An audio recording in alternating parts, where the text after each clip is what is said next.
This is the second part on how to set up your LV1 system from Waves. If you missed the first part where I talk about all of the hardware, there's a link up here. Today we will talk about all of the software you need and how to set everything up in order to do your first show. So let's dig in. Well, the first thing is to download all of the software. So let's have a look at Waves Central. So in Waves Central, let's go to Install Products, All Products, and here we can choose just the SoundGrid applications. And then we need to install, of course, the LV1 mixer. Then we need drivers for all of the interfaces. So in my case, it's the DigiGrid D and also the Ionic. Then I have Crest interfaces as well, but we're not using them today. What else? We need, let's see, the SoundGrid QREC and also the SoundGrid ASIO core driver and My Remote app. Then we of course need to download all of the plugins well, you can of course download everything, but I would suggest to just download the plugins you will use. Then they will be easier to find in the LV1 system. All right, so everything is downloaded and installed. Now might be a good time to restart your computer. So we start with a fresh system, and let's fire up the LV1 software. So when you start up your LV1 software, it will probably look something like this. So for starters, let's go to the setup page. Right now this is completely empty, and here we will assign all of our devices. So let's start from the beginning with choosing the right network port. Right now I have the internal, the Intel R, and then I have a USB network port as well. The USB port is used for the wireless stuff. So let's go with the Intel Ethernet controller, and that's where I have connected all of the devices. So in this box I have the host and a DigiGrid D I/O device. Then I run a network cable out from the switch up on stage, where I have a Ionic and 2 servers. So, well, the easiest way to do this is actually to go with the auto config. So let's just press start, and let's press configure, and let's press next, and then we wait. All right, all set. Let's press done. And here we have, well, actually not all of the stuff. I have 2 servers. The auto config only assigned 1. And it might be that if you have 2 servers, you can choose to either have one as a backup or one as basically extra power. So if you want to use it as backup, you will assign it to slot A2. Or if you want it for extra power, let's go for slot B3. So let's put it over here. That's basically it. Now everything is assigned. And the other way, if you don't want to go through the auto config, is to let's remove all of these first. Then you can just assign them manually. So let's select the 16 channel, that's the Ionic, and then the DigiGrid D and the servers, like so. And then you're back to exactly where we left off. Then to right here you have the control section.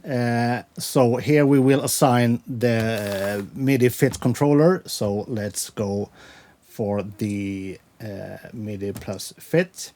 And then we just need to press the cogwheel and assign input fit and output also fit. And I actually had fat fingers, so nope.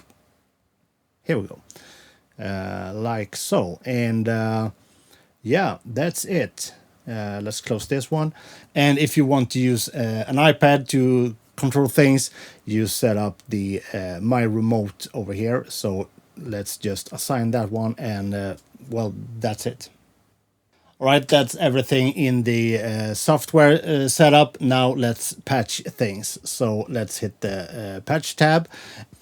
And to get started, I would recommend doing a one-to-one patch so that the physical input 1 comes in on channel 1. So let's just assign the 16 inputs to the 16 first channels. And then let's assign some outputs. Let's go to output tab and then mix bus, and let's scroll down to left right, and I have a small speaker connected to output 1, so let's go with left and right for 1, 2. Right, let's flip over to the mixer window. And now you can see we have signal coming in on channel 1 and 2, and that's music. So let's actually, let's just make sure that these are routed to the left, right, and they are. So let's raise the faders, and actually let's raise the master fader, and we have sound. I've also connected a microphone to channel 5.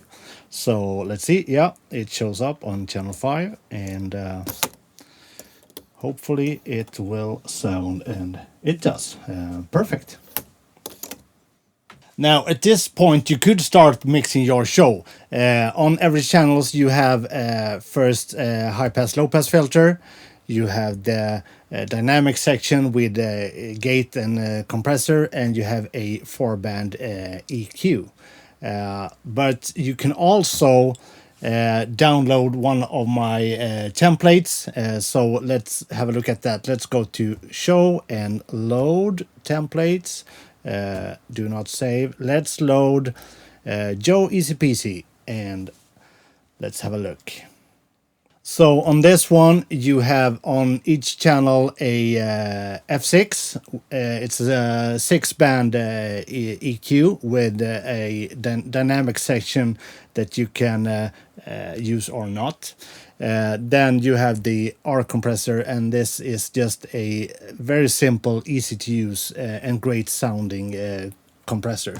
So you have that on each channel. Then you also have 3 effects. So you have a hall reverb, a room reverb, and also a delay. All of this is routed to the left, right, where you have another F6 and a SSL compressor. So this is a really basic, simple, but very powerful starting place. So in the description, you will find a link to all of the templates, including this one. So that should be everything you need in order to mix your first show.